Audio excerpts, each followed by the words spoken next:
Oi pessoal, tudo bem com vocês? Bom, hoje eu vou explicar as atividades de história, tá? Prestem bastante atenção. Bom, as atividades de história começam na página 76. Então lá na página 76 tá falando dos documentos e registros pessoais, que quando a gente nasce, né, os nossos pais, né, tem que registrar o nosso nascimento. Com o registro do nosso nascimento, eles fazem um documento chamado certidão de nascimento. Nesse documento, ele coloca as informações, o dia e a hora que você nasceu, né, o ano que você nasceu, o local que você nasceu, por exemplo, a cidade, né, além de colocar o nome dos avós e dos pais, tá? Depois dessa certidão de nascimento, vocês também recebem a carteira de vacinação. Nela, mostra vacinas que vocês já tomaram e as que vocês vão tomar ainda, né? Também existem documentos pessoais, que são a carteira de identificação, que é chamado de RG, né? Que é a carteira de identidade, é o RG. Existe, para quem já casou, a certidão de casamento, né? Existe a carteira de motorista. Todos esses documentos guardam informações das pessoas, né? Neles podem constar a data, a cidade, o estado, o país do nascimento da pessoa, com quem e quando a pessoa se casou, ou se a pessoa pode dirigir veículo motorizado e que tipo de veículo, né? Ela pode dirigir, tá? Então, lá na página 77 tem uma carteira de identidade, um RG. Nele, vocês vão preencher com as informações de vocês. Então, vão colocar o nome de vocês completo, né? Depois, a filiação, vocês vão colocar o nome do pai e da mãe, tá? A sua naturalidade, a cidade onde você nasceu e o estado. Então, por exemplo, eu nasci em Taubaté, no estado de São Paulo. Eu colocaria Taubaté, SP, que é de São Paulo. Tem gente que nasceu em Pindamonhangaba, tem gente que nasceu até em outro estado, por exemplo, Rio de Janeiro, né? Manaus. Cada criança nasceu num lugar, certo? E aí vocês vão preencher com as informações de vocês, tá? E também a data de nascimento. Então, o meu eu colocaria 17/4/1997. E vocês colocam a de vocês, certo? Depois o exercício 2. Vamos conhecer as funções de alguns documentos? Preencha os quadrinhos com a letra correspondente de cada documento. Então, ó, o A, que é o que a gente viu lá na página 76. A certidão de nascimento, né? O B é a carteira de vacinação, a C é o RG, a carteira de identidade, e o D é a carteira de motorista, né? Então vamos lá, ó. Qual é o documento que informa que tipo de veículo a pessoa pode dirigir? É o D, que é a carteira de motorista. Então lá na primeira informação vocês vão colocar a letra D. Registra o nascimento de uma criança. Qual é o que registra o nascimento quando a criança nasce? É a letra A. O terceiro quadrinho. Identifica a pessoa pelo nome, assinatura e impressão digital. É a letra C, que é o RG, certo? E por último, informa quais vacinas uma pessoa tomou e ainda precisa tomar. É a letra B, que é a carteira de vacinação, tá? A página 93. Vocês vão ler atentamente as informações do registro de memória abaixo, que são 2 certidões de nascimento. Depois responder as questões. Então, vamos lá, ó. Na primeira que tá lá em cima, 10 de outubro de 2010, aí tem 10/10/2010. Horário 9h30, São Paulo, SP. Aí a parte de baixo tá em branco, depois tem nome do pai, José Antônio da Silva, e o nome da mãe, Maria Aparecida da Silva. Lá em cima tá escrito, ó, certidão de nascimento, Paulo da Silva. A outra, 10 de outubro de 2010, 10/10/2010. 9h40, São Paulo, SP. Nome do pai, Mauro Monteiro da Silva e o nome da mãe, Laura Helena da Silva. Letra A.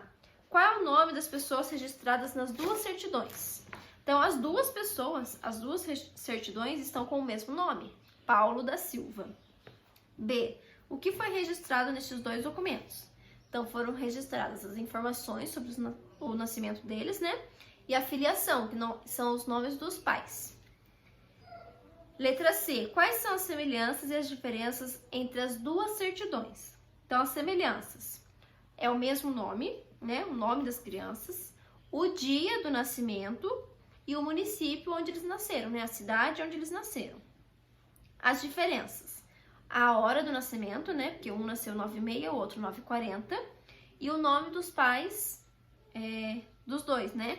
O nome do pai e da mãe são diferentes, certo? Então, vocês vão escrever aí as semelhanças e as diferenças. Agora, a página 78. Nessa página, tá falando dos registros pessoais e de famílias, né?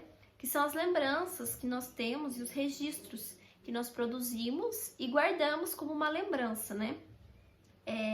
Por exemplo, as fotografias são registros, né? Os bilhetes ou objetos. Eles ajudam a gente a recordar momentos que vivemos lá no passado, né? Que já aconteceram.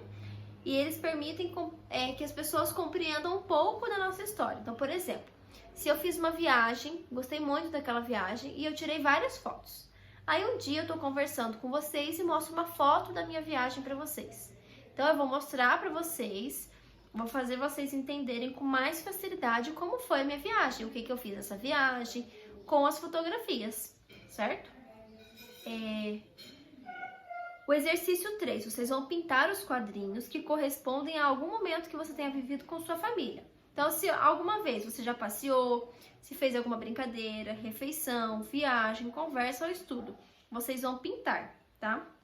E depois tá falando das fotografias de família, que através da fotografia de família nós conhecemos a história da família, né? Às vezes existem fotografias bem antigas que a gente consegue compreender coisas que aconteceram no passado e conectar com as histórias que os nossos avós contam, né? Que os nossos pais contam. Além das fotografias, dos bilhetes e dos objetos, existem outras formas de ter lembranças, né? E histórias de família, que é por meio da tradição oral, né? Que nada mais é do que ouvir e contar histórias, né? Então, quando o avô conta uma história que aconteceu com ele quando ele era criança, ou os nossos pais, né? Quando a gente ouve essas histórias contadas pelos mais velhos, a gente consegue compreender alguns hábitos, alguns costumes que era comum no tempo em que eles eram crianças e hoje já não é mais, né? Então, no exercício 4 da página 79, vocês vão fazer um desenho ou colar uma fotografia que represente a lembrança de um momento vivido com a sua família. Então, por exemplo, se eu fiz uma viagem com os meus pais e gostei muito daquela viagem, foi um passeio, né? Eu vou fazer um desenho ou colar uma fotografia aqui. Se um dia a gente fez uma refeição na casa da minha avó que foi muito legal. Foi um almoço de domingo, eu sinto muita saudade disso por causa da pandemia. Vou colar uma foto ou fazer um desenho, certo? O exercício 5 vocês não precisam fazer, certo?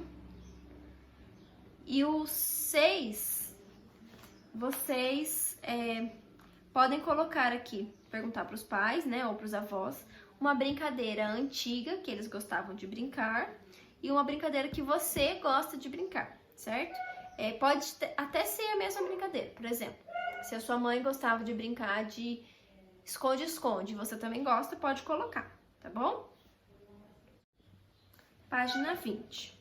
Entre o passado e o futuro. Há um lugar que ao mesmo tempo abriga mais de 400 idosos e onde funciona uma pré-escola para crianças de 3 a 5 anos.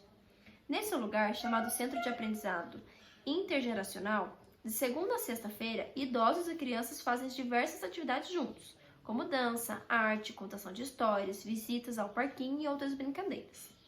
Segundo os coordenadores da instituição, o contato entre as crianças e os idosos beneficia a todos. As crianças aprendem a respeitar, a ter paciência e a agir com gentileza e afeto.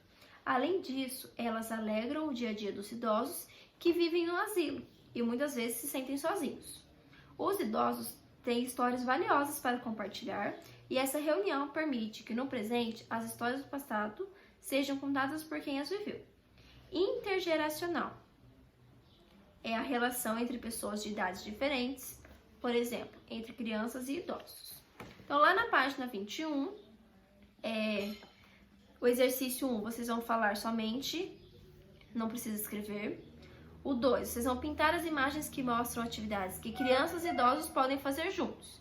Então, brincar, né, no parque, o idoso puxando a criança no carrinho. E as outras, vocês vão pintar o que dá para fazer junto, tá? O 3, vocês vão marcar com um X as palavras que indicam atitudes que as crianças devem ter com os idosos, né? Então, o que pode fazer, certo? Ouvir com atenção, sim. Respeito, sim. Paciência, sim. Desobediência, não. Então, dessas 4 coisas, só a desobediência que nós não podemos ter com relação aos idosos, certo? Bom, as atividades de história foram só essas, tá? Na próxima aula eu explico as atividades de ciências, tá bom? Um beijo e até a próxima aula. Tchau!